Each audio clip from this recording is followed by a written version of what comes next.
जो निडर थे वो जंग में गए, जो कायर थे वो संग में गए।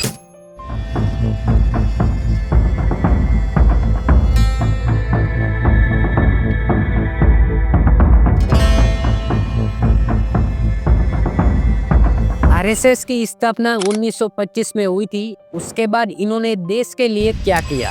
आरएसएस का आजादी आंदोलन में कोई योगदान नहीं, आरएसएस का संविधान निर्माण में कोई योगदान नहीं, आरएसएस का देश निर्माण में कोई योगदान नहीं। क्या आपको पता है जिस संगठन को आज देशभक्त कहा जाता है, उसी संगठन ने भारत के संविधान को ठुकराया था। हाँ, वही संविधान जिसको बाबा साहब ने दलितों, पिछड़ों और गरीबों के अधिकारों की रक्षा के लिए लिखा था। वो संगठन जिसने तिरंगे झंडे का 52 साल तक विरोध किया और बाबा साहब का पुतला जलाया और मनुस्मृति को भारत का असली धर्म ग्रंथ बताया। आरएसएस का इतिहास संविधान विरोधी, जातिवाद और नफरत से भरा पड़ा है। ये कहानी है आरएसएस के संविधान विरोधी चेहरे की, तिरंगे के अपमान की और मनुवाद के उस सोच की जो बाबा साहब के सपनों के भारत को निगल रही है।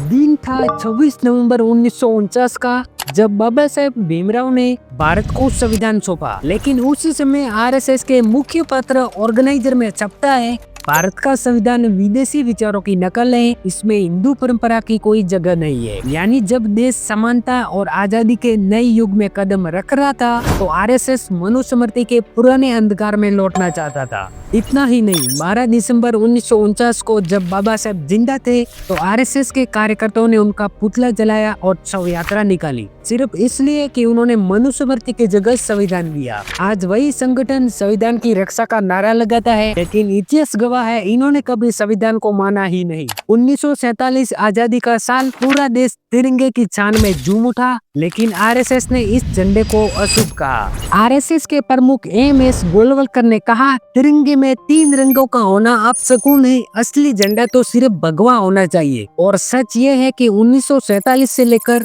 2002 तक आरएसएस ने अपने नागपुर मुख्यालय में कभी तिरंगा नहीं फहराया। आज जो तिरंगे में लिपटे राष्ट्रवाद की बात करते हैं, वो वही लोग हैं जिन्होंने तिरंगे को ठुकराया था। 30 जनवरी 1948 महात्मा गांधी की त्यागती है और कुछ दिन बाद 4 जनवरी 1948 सरदार वल्लभ भाई पटेल आरएसएस पर प्रतिबंध लगा देते हैं, क्योंकि नाथूराम गोडसे आरएसएस और हिंदू महासभा दोनों से जुड़ा हुआ था।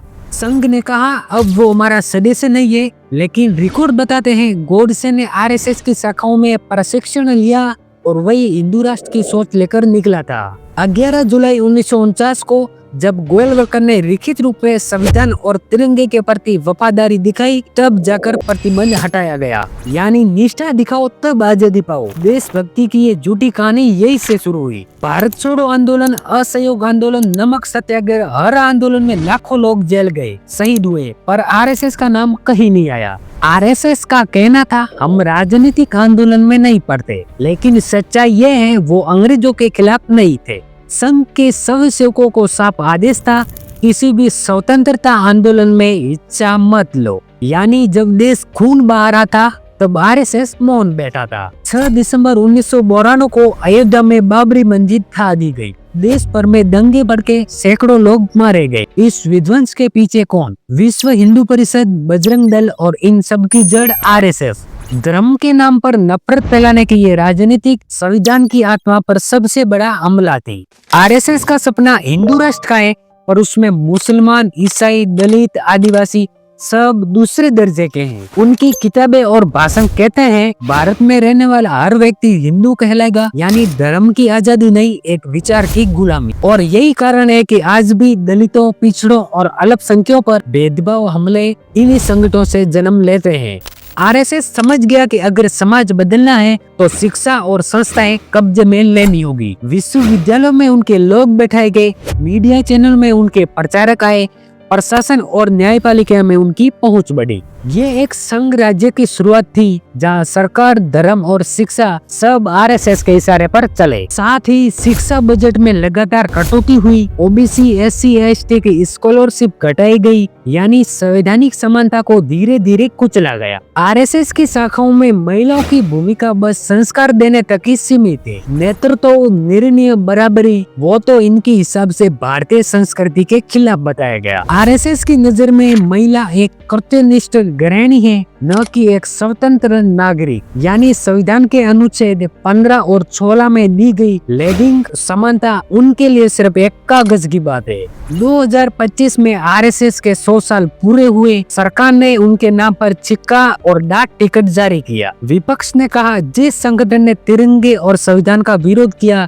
उसे राष्ट्रभक्ति का प्रतीक क्यों बनाया जा रहा है? और यही असली सवाल है, क्या हम इतिहास भूल चुके हैं? आज जब भी कोई बीजेपी के खिलाफ या आरएसएस या संविधान की बात करता है तो उसे देशद्रोही कहा जाता है। असली देशद्रोही तो वो थे जिन्होंने संविधान को ठुकराया, बाबा साहब का पुतला जलाया और तिरंगे का अपमान किया। याद रखो, भारत बाबा साहब के संविधान से चलता है, किसी मनुवाद की विचारधारा से नहीं। और जब तक इस देश में संविधान के रक्षक खड़े हैं, मनुवाद हारता रहेगा और बाबा साहब का विचार जीतता रहेगा। संविधान ही धर्म है और समानता ही सच्चा राष्ट्रवाद। जय भीम, नमो बुद्धाय, नीला सलाम।